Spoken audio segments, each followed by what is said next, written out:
ಆತ್ಮಿಕ ವೀಕ್ಷಕ ಬಂಧುಗಳೇ, ನಿಮಗಿದು ನಮ್ಮೆಲ್ಲರ ಹೃದಯಪೂರ್ವಕವಾದ ವಂದನೆಗಳು. ನಿನ್ನ ಧರ್ಮಶಾಸ್ತ್ರವು ನನಗೆ ಆನಂದಕರವಾಗದಿದ್ದರೆ ನನಗೊದಗಿದ ಆಪತ್ತಿನಲ್ಲಿ ಹಾಳಾಗಿ ಹೋಗುತ್ತಿದ್ದೆನು ಎಂದು ಒಬ್ಬ ದೇವಭಕ್ತನು ಹೇಳಿದ್ದಾನೆ. ಹೌದು ಪ್ರಿಯರೇ, ಕಳೆದ ದಿನಗಳಲ್ಲಿ ದೇವರ ವಾಕ್ಯವು ನಮಗೆ ಸಮಾಧಾನವನ್ನು, ನಿರೀಕ್ಷೆಯನ್ನು ಕೊಟ್ಟಿದೆ.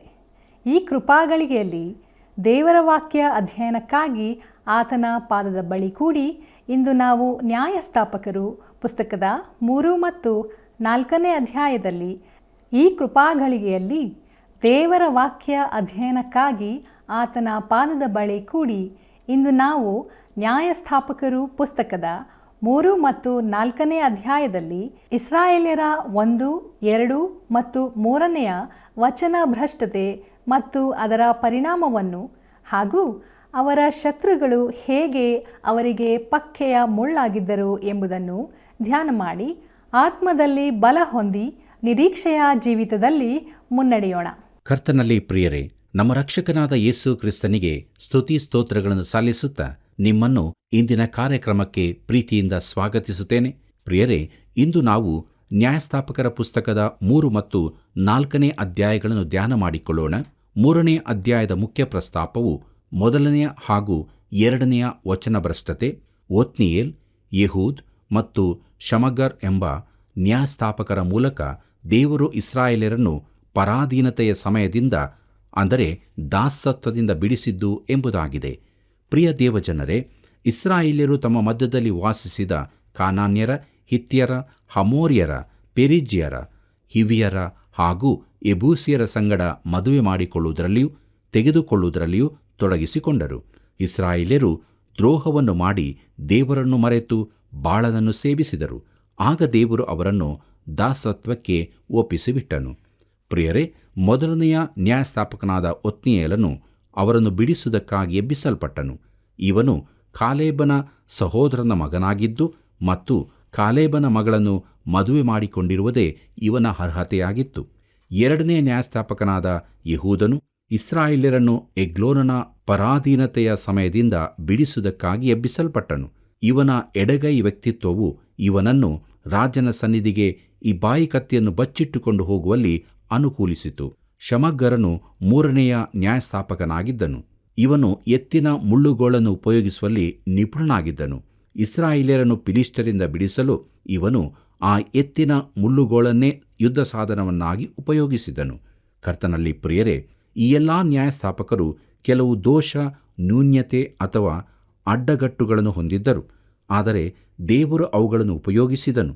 ಪ್ರಿಯರೇ, ಯಾವುದೇ ವ್ಯಕ್ತಿಯು ಉಪಯೋಗಿಸಲು ಸಮ್ಮತಿಸುವುದಾದರೆ ದೇವರು ಅವನನ್ನು ಉಪಯೋಗಿಸಬಹುದು ಎಂದು ನ್ಯಾಯಸ್ಥಾಪಕರು ಪ್ರಕಟಿಸುತ್ತಾರೆ. ಪ್ರಿಯರೇ, ಇಸ್ರಾಯೇಲ್ಯರ ದೇವರು ಅಸಹ್ಯಪಡುವಂಥ ಆರಾಧನೆಯು ಅವರನ್ನು ಪರಾಧೀನತೆಯ ಸಮಯಕ್ಕೆ ನಡೆಸಿತು.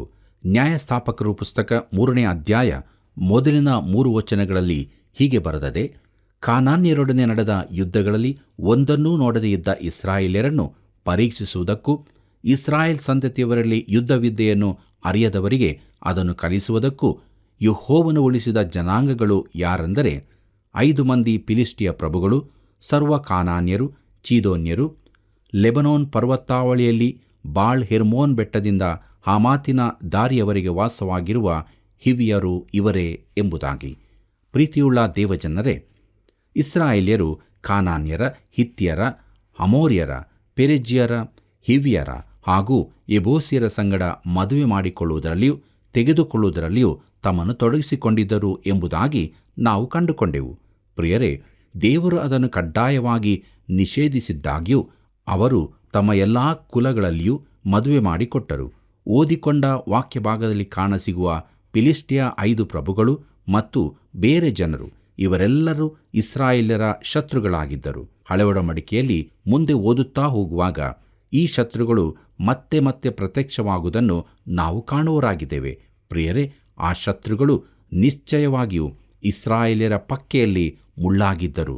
ಪ್ರೀತಿಯುಳ್ಳ ದೇವಜನರೇ, ನ್ಯಾಯಸ್ಥಾಪಕರು 3ನೇ ಅಧ್ಯಾಯ 5ರಿಂದ 7 ವಚನಗಳನ್ನು ಗಮನಿಸುವಾಗ ಅಲ್ಲಿ ಹೀಗೆ ಬರೆದದೆ: ಇಸ್ರಾಯೇಲ್ಯರು ಕಾನಾನ್ಯ, ಹಿತ್ತಿಯ, ಅಮೋರಿಯ, ಪೆರಿಜ್ಯ, ಹಿವ್ವಿಯ, ಯೆಬೂಸಿಯ ಎಂಬೀ ಜನಾಂಗಗಳ ಮಧ್ಯದಲ್ಲಿ ವಾಸ ಮಾಡುತ್ತಾ ಅವರ ಕನ್ಯೆಯರನ್ನು ತಾವು ತಂದು ತಮ್ಮ ಕನ್ಯೆಯರನ್ನು ಅವರ ಕುಮಾರರಿಗೆ ಕೊಟ್ಟು ಅವರ ದೇವತೆಗಳನ್ನು ಸೇವಿಸಿದರು. ಇಸ್ರಾಯೇಲ್ಯರು ಬಾಳ್, ಆಶೇರ್ ಎಂಬ ದೇವತೆಗಳನ್ನು ಪೂಜಿಸಿ ತಮ್ಮ ದೇವರಾದ ಯೆಹೋವನನ್ನು ಮರೆತುಬಿಟ್ಟು ಆತನ ದೃಷ್ಟಿಯಲ್ಲಿ ದ್ರೋಹಿಗಳಾದರು ಎಂಬುದಾಗಿ. ಪ್ರಿಯರೇ, ಇಲ್ಲಿ ನಾವು ನೋಡುವಾಗ ಇಸ್ರಾಯೇಲ್ಯರು ಕಾನಾನ್ಯರನ್ನು ದೇಶದಿಂದ ಹೊರಡಿಸುವ ಬದಲು ಅವರೊಂದಿಗೆ ದೇಶವನ್ನು ಹಂಚಿಕೊಂಡರು. ಜೀವಿಸುವ ದೇವರ ಆರಾಧನೆಯನ್ನು ಹಾಗೂ ತಮ್ಮ ನಂಬಿಕೆಯನ್ನು ಬಿಟ್ಟು ಕಾನಾನ್ಯರೊಂದಿಗೆ ಮದುವೆ ಮಾಡಿಕೊಳ್ಳುವುದರಲ್ಲಿಯೂ ತೆಗೆದುಕೊಳ್ಳುವುದರಲ್ಲಿಯೂ ನಿರತರಾಗಿ ಅವರ ಧಾರ್ಮಿಕ ಆಚಾರಗಳನ್ನು ಅನುಸರಿಸಿದರು. ಇದರಿಂದಾಗಿ ಇಸ್ರಾಯೇಲ್ಯರು ವಚನಭ್ರಷ್ಟತೆಯ ಕಾಲದಲ್ಲಿ ಜಾರಿ ಹೋದರು. ಪ್ರಿಯರೇ, ನ್ಯಾಯಸ್ಥಾಪಕರ ಪುಸ್ತಕ 3ನೇ ಅಧ್ಯಾಯ 8ನೇ ವಚನ ಹೀಗೆ ಹೇಳುತ್ತದೆ: ಆದದರಿಂದ ಆತನು ಇಸ್ರಾಯೇಲ್ಯರ ಮೇಲೆ ಕೋಪಗೊಂಡು ಅವರನ್ನು 2 ನದಿಗಳ ಮಧ್ಯದಲ್ಲಿರುವ ಆರಾಮ್ ರಾಜ್ಯದ ಅರಸನಾದ ಕೂಷಾನ್ ರಿಷಾತಾಯಿಮ್ ಎಂಬವನಿಗೆ ಮಾರಿಬಿಟ್ಟನು. ಅವರು 8 ವರ್ಷಗಳವರೆಗೆ ಅವನಿಗೆ ದಾಸರಾಗಿದ್ದರು ಎಂಬುದಾಗಿ.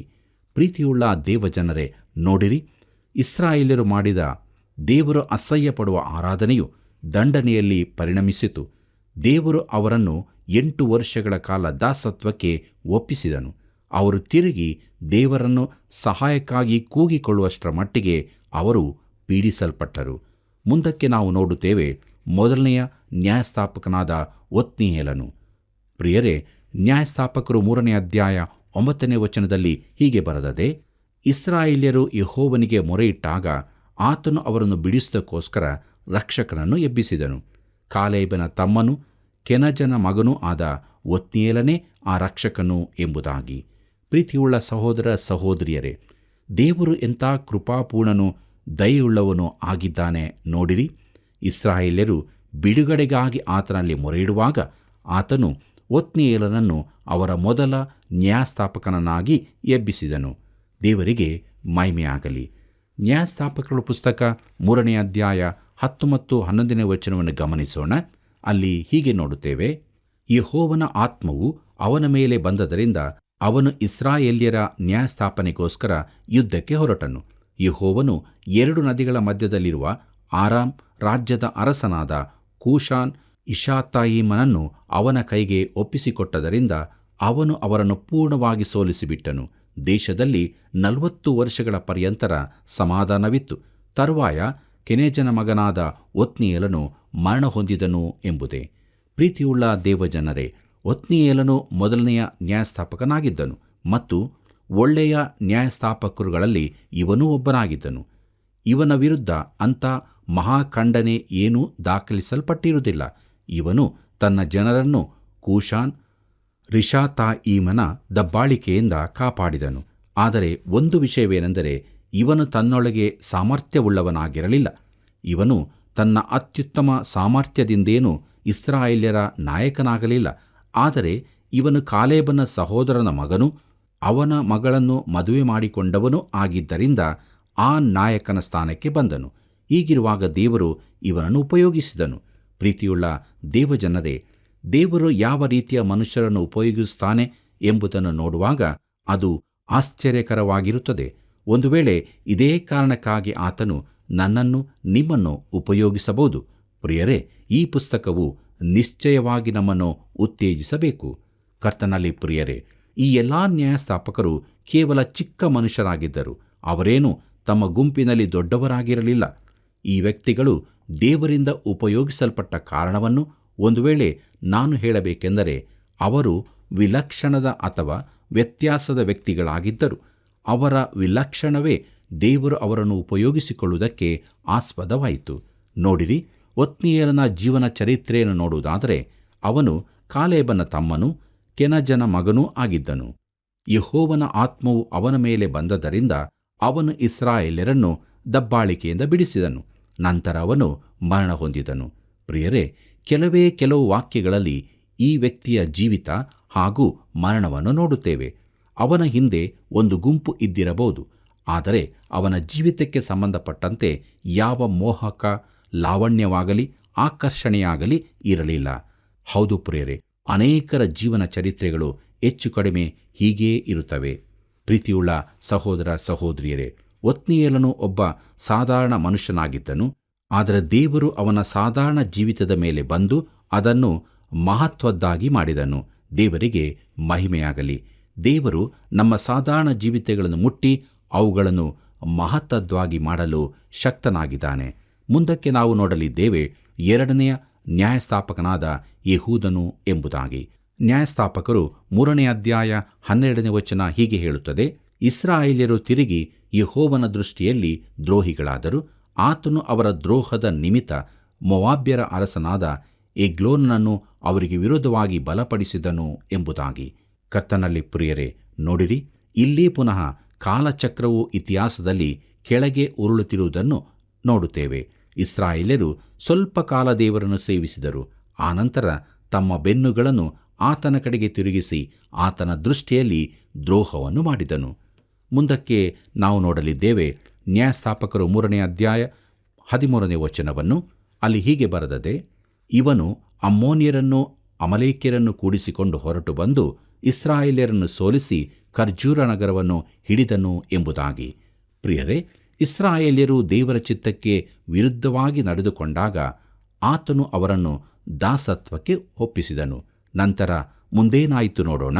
ನ್ಯಾಯಸ್ಥಾಪಕರು 3ನೇ ಅಧ್ಯಾಯ 14 ಮತ್ತು 15ನೇ ವಚನ ಹೀಗೆ ಹೇಳುತ್ತದೆ: ಇಸ್ರಾಯೇಲ್ಯರು ಅವನಿಗೆ 18 ವರ್ಷ ದಾಸರಾಗಿದ್ದರು. ಅವರು ಯೆಹೋವನಿಗೆ ಮೊರೆಯಿಡಲು ಆತನು ಅವರನ್ನು ರಕ್ಷಿಸುವುದಕ್ಕೋಸ್ಕರ ಬೆನ್ಯಾಮೀನ್ ಕುಲದ ಗೇರನ ಮಗನಾದ ಯೆಹೂದನನ್ನು ಎಬ್ಬಿಸಿದನು. ಇಸ್ರಾಯೇಲ್ಯರು ಅವನ ಮೂಲಕವಾಗಿ ಮೋವಾಬ್ಯರ ಅರಸನಾದ ಎಗ್ಲೋನನಿಗೆ ಕಪ್ಪವನ್ನು ಕಳುಹಿಸಿದರು ಎಂಬುದಾಗಿ. ಪ್ರೀತಿಯುಳ್ಳ ಸಹೋದರ ಸಹೋದರಿಯರೇ, ಇಸ್ರಾಯೇಲ್ಯರು ದೇವರನ್ನು ಕೂಗಿಕೊಂಡರು ಮತ್ತು ಆತನು ಒಬ್ಬ ನ್ಯಾಯಸ್ಥಾಪಕನನ್ನು ಎಬ್ಬಿಸಿದನು. ಈ ನ್ಯಾಯಸ್ಥಾಪಕನು ಯಾರು ಗೊತ್ತೋ? ಯಾರಂದರೆ ಇವನೇ ಬೆನ್ಯಾಮೀನ್ ಕುಲದ ಗೇರನ ಮಗನಾದ ಯೆಹೂದನು. ಇವನು ಎಡಚನಾಗಿದ್ದನು. ಇವನು ನಮಗೊಬ್ಬ ಒಳ್ಳೆಯ ಉದಾಹರಣೆಯಾಗಿದ್ದಾನೆ. ಈ ಮನುಷ್ಯನಲ್ಲಿ ಹೇಳಿಕೊಳ್ಳಬಹುದಾದ ಒಂದು ಸಂಗತಿಯಿತ್ತು. ಅದೇನೆಂದರೆ ಇವನು ಎಡಚನಾಗಿದ್ದನು, ಅಂದರೆ ಎಡಗೈ ಬಳಕೆಯ ವ್ಯಕ್ತಿಯಾಗಿದ್ದನು. ಪ್ರೀತಿಯುಳ್ಳ ಸಹೋದರ ಸಹೋದರಿಯರೇ, ನಮ್ಮ ಧ್ಯಾನವನ್ನು ನಾವು ಮುಂದುವರಿಸುವ ಹಾಗೆ ನ್ಯಾಯಸ್ಥಾಪಕರ ಪುಸ್ತಕ 3ನೇ ಅಧ್ಯಾಯ 16ನೇ ವಚನದಿಂದ 23ನೇ ವಚನದವರೆಗೆ ದಯವಿಟ್ಟು ನೀವು ಓದಿಕೊಳ್ಳಬೇಕಾಗಿ ಪ್ರೀತಿಯಿಂದ ಕೇಳಿಕೊಳ್ಳುತ್ತೇನೆ. ಪ್ರೀತಿಯುಳ್ಳ ದೇವಜನರೇ, ಈ ವಾಕ್ಯ ಭಾಗಗಳ ಮುಖ್ಯಾಂಶಗಳು ನಮಗೆ ಏನನ್ನು ತಿಳಿಸುತ್ತದೆ ಎಂಬುದಾಗಿ ನೋಡುವಾಗ ಇದು ಸಂಭವಿಸಿದ ಅತೀ ಕ್ರೂರವಾದ ಕಾರ್ಯವಾಗಿತ್ತು. ಇದು ನಿಶ್ಚಯವಾಗಿಯೂ ಸಾಹಸದ ಅಥವಾ ರಮ್ಯವಾದ ನ್ಯೂನ್ಯತೆಯನ್ನು ಹೊಂದಿದೆ. ಯೆಹೂದನ ಹೆಸರಿನ ಅರ್ಥ ಕೆಂಪು ಕೂದಲು ಎಂಬುದಾಗಿ ಮತ್ತು ಇವನು ಎಡಚನಾಗಿದ್ದನು. ಅವನು ಒಂದು ಇಬ್ಬಾಯಿ ಕತ್ತಿಯನ್ನು ಮಾಡಿ ಅದನ್ನು ತನ್ನ ಬಲಗಡೆಯಲ್ಲಿ ಬಟ್ಟೆಗಳ ಕೆಳಗೆ ಬಚ್ಚಿಟ್ಟುಕೊಂಡಿದ್ದನು. ಈ ಯೆಹೂದನು ಎಡಚನಾಗಿದ್ದು ಬಲಗಡೆಯಲ್ಲಿ ಚಾಚಿಕೊಂಡು ತನ್ನ ಕತ್ತಿಯನ್ನು ಎಳೆಯಬೇಕಾಗಿತ್ತು. ದಯಮಾಡಿ ಆಲೋಚಿಸಿ ನೋಡಿರಿ. ಇವನು ಅಷ್ಟು ಸುಲಭವಾಗಿ ರಾಜನ ಸನ್ನಿಧಿಗೆ ಹೋಗಿರುವುದಾದರೆ ಬಹುಶಃ ಆ ದಿವಸಗಳಲ್ಲಿ ಹೆಚ್ಚು ಕಡಿಮೆ ಎಲ್ಲರೂ ಬಲಗೈ ಬಳಕೆಯವರೇ ಆಗಿದ್ದಿರಬಹುದು. ಆದುದರಿಂದ ರಾಜನ ಗುಪ್ತದಳದವರಿಗೆ ಯೆಹೂದನ ತಪ್ಪಾದ ಪಕ್ಕದಲ್ಲಿ ತಪಾಸಣೆ ಮಾಡಿ ಯಾವ ಸಂಶಯವಿಲ್ಲದೆ ಅವನನ್ನು ಒಳಗೆ ಕಳಿಸಿರಬಹುದು. ಅವನು ಕಪ್ಪವನ್ನು ಕೊಡುವ ಉದ್ದೇಶದಲ್ಲಿ ತನ್ನ ಪ್ರವೇಶವನ್ನು ಹೊಂದಿಕೊಂಡನು. ಕಪ್ಪವನ್ನು ಒಪ್ಪಿಸಿದ ಮೇಲೆ ರಾಜನಿಗೆ ಒಂದು ರಹಸ್ಯವನ್ನು ಹೇಳಲಿಕ್ಕಿದೆ ಎಂಬ ಸುಳ್ಳು ನಟನೆಯನ್ನು ಮಾಡಿದನು. ಎಗ್ಲೋನನು ದಪ್ಪಾದ ವ್ಯಕ್ತಿಯಾಗಿದ್ದನು. ರಹಸ್ಯವನ್ನು ಕೇಳಲು ಬಯಸಿದ ಅರಸನು ತನ್ನ ಸೇವಕರೆಲ್ಲರನ್ನೂ ಹೊರಗೆ ಕಳುಹಿಸಿದನು. ಆದರೆ ರಕ್ತಮಯ ಸಂಗತಿ ಸಂಭವಿಸಲಿರುವುದನ್ನು ಅವನು ಗ್ರಹಿಸಲಿಲ್ಲ. ಸೂಕ್ತವಾದ ಸಮಯದಲ್ಲಿ ಯೆಹೂದನು ತನ್ನ ಇಬ್ಬಾಯಿ ಕತ್ತಿಯನ್ನು ಅರಸನ ಹೊಟ್ಟೆಯಲ್ಲಿ ತಿವಿದನು. ಪ್ರೀತಿಯುಳ್ಳ ದೇವಜನರೇ, ಯೆಹೂದನು ಮಾಡಿದ್ದು ಹೇಳಿತನದ ಕಾರ್ಯವಾಗಿರಲಿಲ್ಲ. ಅವನು ಮಾಡಿದಂಥ ಕಾರ್ಯಕ್ಕೆ ಧೈರ್ಯದ ಅವಶ್ಯಕತೆಯಿತ್ತು. ಪ್ರೀತಿಯುಳ್ಳ ದೇವಜನರೇ, ನಮ್ಮ ಧ್ಯಾನವನ್ನು ಮುಂದುವರಿಸುವ ಹಾಗೆ ನ್ಯಾಯಸ್ಥಾಪಕರು 3ನೇ ಅಧ್ಯಾಯ 24 ಮತ್ತು 25ನೇ ವಚನಗಳನ್ನು ಕೂಡ ನೀವು ಓದಿಕೊಳ್ಳಬೇಕಾಗಿ ಪ್ರೀತಿಯಿಂದ ಕೇಳಿಕೊಳ್ಳುತ್ತೇವೆ. ಮೋವಾಬ್ಯರ ಅರಸನಾದ ಎಗ್ಲೋನನ ಸೇವಕರು ಮೇಲುಪ್ಪರಿಗೆಯ ಕದವನ್ನು ಬೀಗ ಹಾಕಿರುವುದನ್ನು ಕಂಡು ಅರಸನು ನಿದ್ರಿಸುತ್ತಿರಬಹುದು ಅಂದುಕೊಂಡು ಹೊರಗಡೆಯಲ್ಲೇ ಕಾದು ನಿಂತಿದ್ದರು. ಅವರು ಗಲಿಬಿಲಿ ಪೇಚಾಟಕ್ಕೊಳಗಾಗುವಷ್ಟರ ಮಟ್ಟಿಗೆ ಕಾದುಕೊಂಡಿದ್ದರು. ಅವರು ಕೊನೆಗೂ ಬೀಗದ ಕೈಯನ್ನು ತೆಗೆದುಕೊಂಡು ಬಾಗಿಲನ್ನು ತೆರೆದಾಗ ಈಗೋ ಅವರ ಒಡೆಯನು ಸತ್ತು ಬಿದ್ದಿದ್ದನು. ನ್ಯಾಯಸ್ಥಾಪಕರು 3ನೇ ಅಧ್ಯಾಯ 26ನೇ ವಚನ ಹೀಗೆ ಹೇಳುತ್ತದೆ: ಅವರು ತಡಮಾಡುವಷ್ಟರಲ್ಲಿ ಯೆಹೂದನು ತಪ್ಪಿಸಿಕೊಂಡು ವಿಗ್ರಹಗಳಿದ್ದ ಸ್ಥಳದಿಂದ ಹೊಳೆದಾಟಿ ಸೆಯಿರಾ ಎಂಬಲ್ಲಿಗೆ ಬಂದು ಎಂಬುದಾಗಿ. ಪ್ರಿಯರೇ, ಅರಸನು ಏಳುವುದನ್ನು ಸೇವಕರು ಕಾದುಕೊಂಡಿದ್ದ ಆ ಎಲ್ಲ ಸಮಯದಲ್ಲಿ ಯೆಹೂದನು ತಪ್ಪಿಸಿಕೊಳ್ಳುವ ಸದವಕಾಶವನ್ನು ಹೊಂದಿಕೊಂಡಿದ್ದನು. ಇವನು ಮೋವಾಬ್ಯರ ದೇಶವನ್ನು ಬಿಟ್ಟು ಅವರು ಅವನನ್ನು ಹುಡುಕಲು ಸಾಧ್ಯವಾಗದ ಸೆಯಿರಾ ಎಂಬ ಮತ್ತೊಂದು ಸ್ಥಳಕ್ಕೆ ಬಂದನು. ಪ್ರೀತಿಯುಳ್ಳ ದೇವಜನರೇ, ನ್ಯಾಯಸ್ಥಾಪಕರು 3ನೇ ಅಧ್ಯಾಯ 27ನೇ ವಚನದಿಂದ 30ನೇ ವಚನದವರೆಗೆ ಕೂಡ ನೀವು ದಯವಿಟ್ಟು ಓದಿಕೊಳ್ಳಬೇಕಾಗಿ ಪ್ರೀತಿಯಿಂದ ಕೇಳಿಕೊಳ್ಳುತ್ತೇನೆ. ಪ್ರಿಯರೇ, ಯೆಹೂದನ ಮೂಲಕ ದೇವರು ಇಸ್ರಾಯೇಲ್ಯರನ್ನು ಬಿಡುಗಡೆಗೆ ನಡೆಸಿದನು. ದೇಶದಲ್ಲಿ 80 ವರ್ಷ ಸಮಾಧಾನವಿತ್ತು. ಮುಂದಕ್ಕೆ ನಾವು ನೋಡುತ್ತೇವೆ 3ನೆಯ ನ್ಯಾಯಸ್ಥಾಪಕನಾದ ಶಮಗ್ಗರನು ಎಂಬುದಾಗಿ. ಪ್ರಿಯ ದೇವಜನರೇ, ನ್ಯಾಯಸ್ಥಾಪಕರ ದಿನಗಳಂತೆ ದೇವರು ತನ್ನ ಮಹಾ ಉದ್ದೇಶಗಳನ್ನು ನೆರವೇರಿಸಲು ತಾವು ಉಪಯೋಗಿಸಲ್ಪಡಬೇಕು ಎಂದು ಬಯಸುವ ಸಾಧಾರಣ ಮನುಷ್ಯರನ್ನು ಈಗಲೂ ಆತನು ಉಪಯೋಗಿಸುತ್ತಾನೆ. ನ್ಯಾಯಸ್ಥಾಪಕರು 3ನೇ ಅಧ್ಯಾಯ 31ನೇ ವಚನ ಹೀಗೆ ಹೇಳುತ್ತದೆ: ಯೆಹೂದನ ತರುವಾಯ ಅನಾತನ ಮಗನಾದ ಶಮಗ್ಗರನು ಎದ್ದು ಎತ್ತಿನ ಮುಳ್ಳುಗೋಲಿನಿಂದ 600 ಮಂದಿ ಫಿಲಿಷ್ಟಿಯರನ್ನು ಹತಮಾಡಿ ಇಸ್ರಾಯೇಲ್ಯರನ್ನು ರಕ್ಷಿಸಿದನು ಎಂಬುದಾಗಿ. ಕರ್ತನಲ್ಲಿ ಪ್ರಿಯರೇ, ಈ ಒಂದು ಪರಿಸ್ಥಿತಿಯಲ್ಲಿ ಆ ಮನುಷ್ಯನಿಗಿಂತ ಉಪಯೋಗಿಸಲ್ಪಟ್ಟ ವಿಧಾನವು ಗಮನಾರ್ಹವಾಗಿದೆ. ಅವನು ಒರಟಾದ ಸಾಧನವಾಗಿರುವ ಎತ್ತಿನ ಮುಳ್ಳುಗೋಲನ್ನು ಉಪಯೋಗಿಸಿದನು. ಇಸ್ರಾಯೇಲ್ಯರ ಬಳಿಯಲ್ಲಿ ಕಬ್ಬಿಣದ ಆಯುಧಗಳು ಇಲ್ಲದೇ ಇರುವುದರಿಂದ ಅವನು ತನ್ನಲ್ಲಿರುವುದನ್ನು ಉಪಯೋಗಿಸಿದನು. ಪ್ರಿಯರೇ, ಇಲ್ಲಿ ಒಂದು ವಿಷಯವನ್ನು ನಿಮಗೆ ತಿಳಿಸಲು ನಾನು ಸಂತೋಷಪಡುತ್ತೇನೆ. ಅದೇನೆಂದರೆ, ಇಂದು ಪಟ್ಟಣಗಳಲ್ಲಿ ವಾಸಿಸುವವರು ಆಧುನಿಕ ಸಾಧನ ಸಲಕರಣೆಗಳ ಮೂಲಕ ದೇವರ ವಾಕ್ಯದ ಸಂದೇಶಗಳನ್ನು ಪಡೆಯಬಹುದು. ಹಾಗೆಂದ ಪಕ್ಷಕ್ಕೆ ಹಳೆಯ ಸಲಕರಣೆಗಳನ್ನು ತಿರಸ್ಕರಿಸುವುದು ಬೇಡ. ಕರ್ತನಲ್ಲಿ ಪ್ರಿಯರೇ, 3 ನ್ಯಾಯಸ್ಥಾಪಕರ ವಿಷಯದಲ್ಲಿ ನಾವು ಧ್ಯಾನ ಮಾಡಿ ನ್ಯಾಯಸ್ಥಾಪಕರ ಪುಸ್ತಕದ 3ನೇ ಅಧ್ಯಾಯದ ಧ್ಯಾನವನ್ನು ಮುಗಿಸಿದೆವು. ಮುಂದಕ್ಕೆ ನಾವು ನ್ಯಾಯಸ್ಥಾಪಕರ ಪುಸ್ತಕದ 4ನೇ ಅಧ್ಯಾಯದ ಕಡೆಗೆ ನಮ್ಮ ಗಮನವನ್ನು ಹರಿಸೋಣ. ಈ 4ನೇ ಅಧ್ಯಾಯದ ಮುಖ್ಯ ಪ್ರಸ್ತಾಪವು 3ನೆಯ ವಚನಭ್ರಷ್ಟತೆ, ದೇವರು ದೆಬೋರ ಮತ್ತು ಬಾರಾಕ್ ಎಂಬವರ ಮೂಲಕ ಇಸ್ರಾಯೇಲ್ಯರನ್ನು ದಬ್ಬಾಳಿಕೆಯಿಂದ ಬಿಡಿಸಿದ್ದು ಎಂಬುದೇ. ನ್ಯಾಯಸ್ಥಾಪಕರ ಪುಸ್ತಕ 4ನೇ ಅಧ್ಯಾಯ ಮೊದಲಿನ 3 ವಚನಗಳನ್ನು ಗಮನಿಸೋಣ.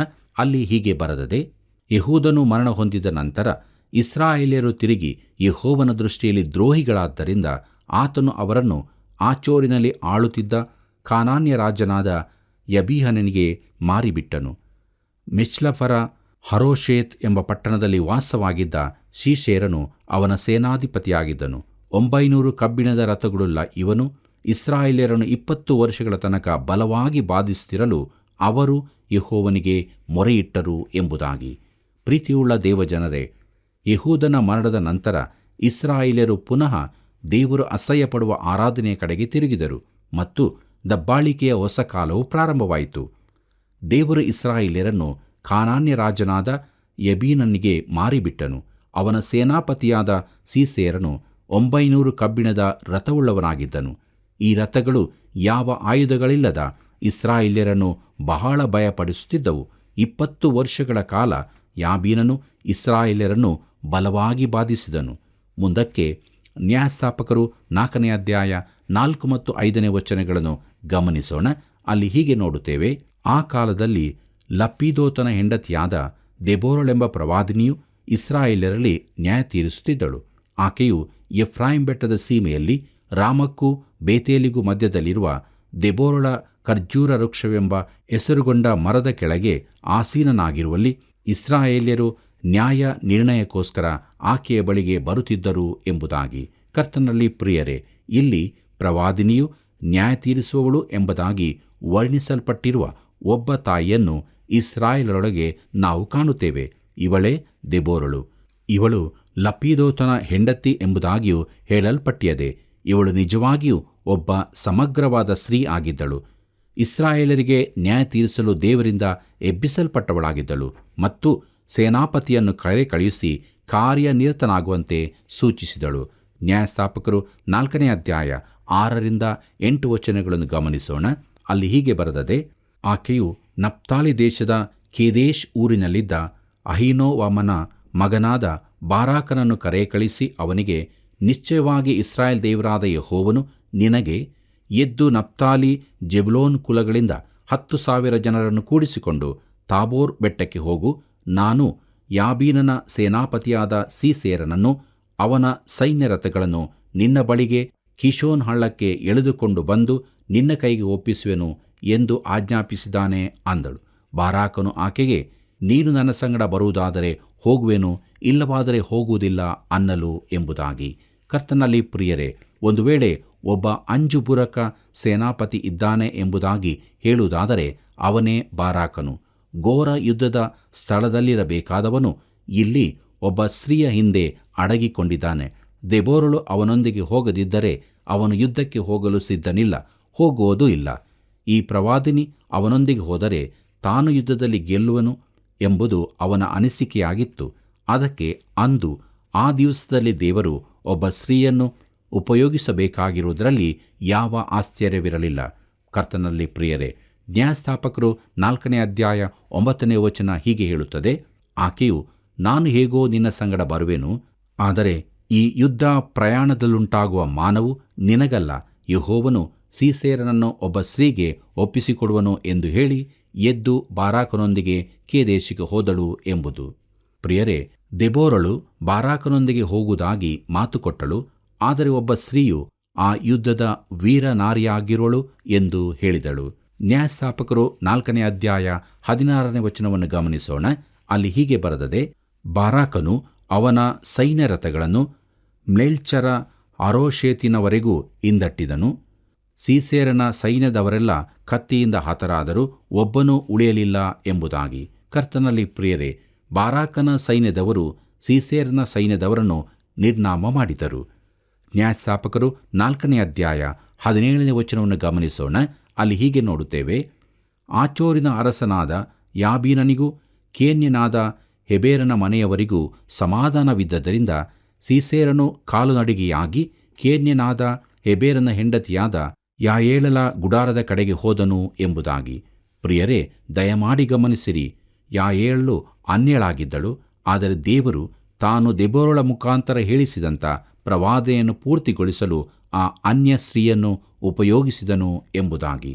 ಕರ್ತನಲ್ಲಿ ಪ್ರಿಯರೇ, ನಮ್ಮ ಕಾರ್ಯಕ್ರಮದ ಅಂತ್ಯಭಾಗಕ್ಕೆ ನಾವು ಬಂದಿರುವಾಗ ಕೊನೆಯದಾಗಿ ನ್ಯಾಯಸ್ಥಾಪಕರು 4ನೇ ಅಧ್ಯಾಯ 18ನೇ ವಚನದಿಂದ 21ನೇ ವಚನದವರೆಗೆ ಗಮನಿಸೋಣ.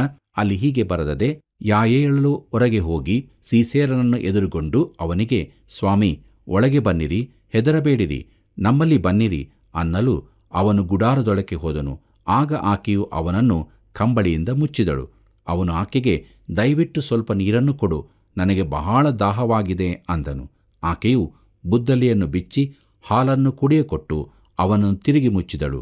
ಅವನು ಆಕೆಗೆ, ನೀನು ಗುಡಾರದ ಬಾಗಲಲ್ಲೇ ನಿಂತಿರು, ಯಾರಾದರೂ ಬಂದು ಇಲ್ಲಿ ಒಬ್ಬ ಮನುಷ್ಯನಿರುತ್ತಾನೋ ಎಂದು ವಿಚಾರಿಸಿದರೆ ಇಲ್ಲ ಅನ್ನು ಎಂದು ಹೇಳಿದನು. ಹೇಬೇರನ ಹೆಂಡತಿಯಾದ ಯಾಯೇಳಳು ಕೈಯಲ್ಲಿ ಗುಡಾರದ ಗೂಟವನ್ನು 1 ಕೊಡತಿಯನ್ನು ತೆಗೆದುಕೊಂಡು ಅವನು ಆಯಾಸದಿಂದ ಗಾಢ ನಿದ್ರೆಯಲ್ಲಿದ್ದಾಗ ಮೆಲ್ಲನೆ ಹತ್ತಿರ ಹೋಗಿ ಅವನ ಕಣತಲೆಯಲ್ಲಿ ಆ ಗೂಟವನ್ನು ಹೊಡೆದು ನೆಲಕ್ಕೆ ನಾಟಿಸಿದಳು, ಅವನು ಸತ್ತನು ಎಂಬುದಾಗಿ. ಕರ್ತನಲ್ಲಿ ಪ್ರಿಯರೇ, ಈಗ ತನ್ನ ಸೈನ್ಯದವರೆಲ್ಲ ನಾಶವಾಗಿ ಹೋಗಿರುವಾಗ ಸೀಸೇರನ ಪ್ರಾಥಮಿಕ ಆಶೆಯು ತನ್ನ ಸ್ವಂತ ಜೀವವನ್ನು ಉಳಿಸಿಕೊಳ್ಳುವುದಾಗಿತ್ತು.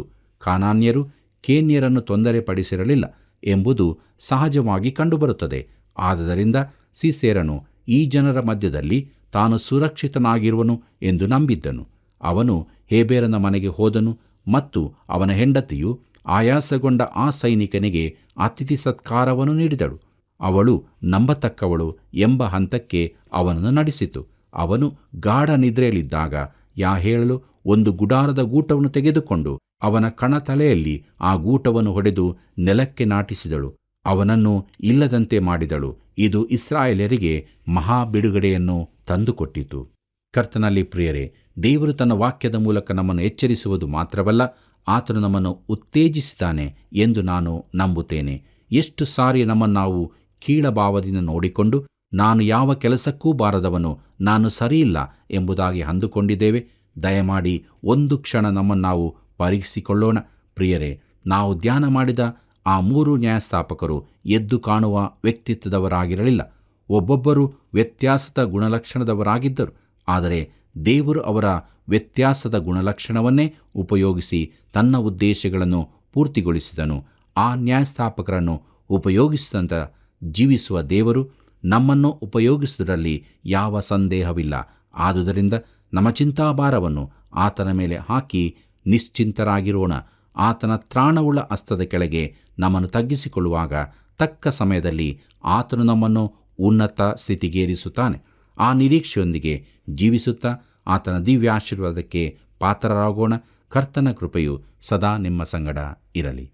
ದೇವರು ಪ್ರೀತಿಸಿದ ಆತ್ಮೀಕ ಬಂಧುಗಳೇ, ಇಸ್ರಾಯೇಲ್ಯರು ದೇವರು ಅಸಹ್ಯಪಡುವ ಆರಾಧನೆಯ ಮೂಲಕ ದೇವರಿಂದ ದೂರವಾಗಿ ಕಷ್ಟ ಸಂಕಟಕ್ಕೆ ಒಳಗಾದರೂ ಅವರು ತಮ್ಮನ್ನು ತಗ್ಗಿಸಿಕೊಂಡು ಬಂದಾಗ ದೇವರು ಅವರನ್ನು ಕರುಣಿಸಿ ಸಹಾಯದ ಹಸ್ತ ನೀಡಿದ್ದನ್ನು ಇಂದಿನ ನಮ್ಮ ಧ್ಯಾನದಲ್ಲಿ ತಿಳಿದುಕೊಂಡೆವು. ಪ್ರಿಯರೇ, ಕುಗ್ಗಿದ ಮನಸ್ಸೇ ದೇವರಿಗೆ ಇಷ್ಟಯಜ್ಞ. ಪಶ್ಚಾತ್ತಾಪದಿಂದ ಜಜ್ಜಿ ಹೋದ ಮನಸ್ಸನ್ನು ದೇವರು ತಿರಸ್ಕರಿಸುವುದಿಲ್ಲ.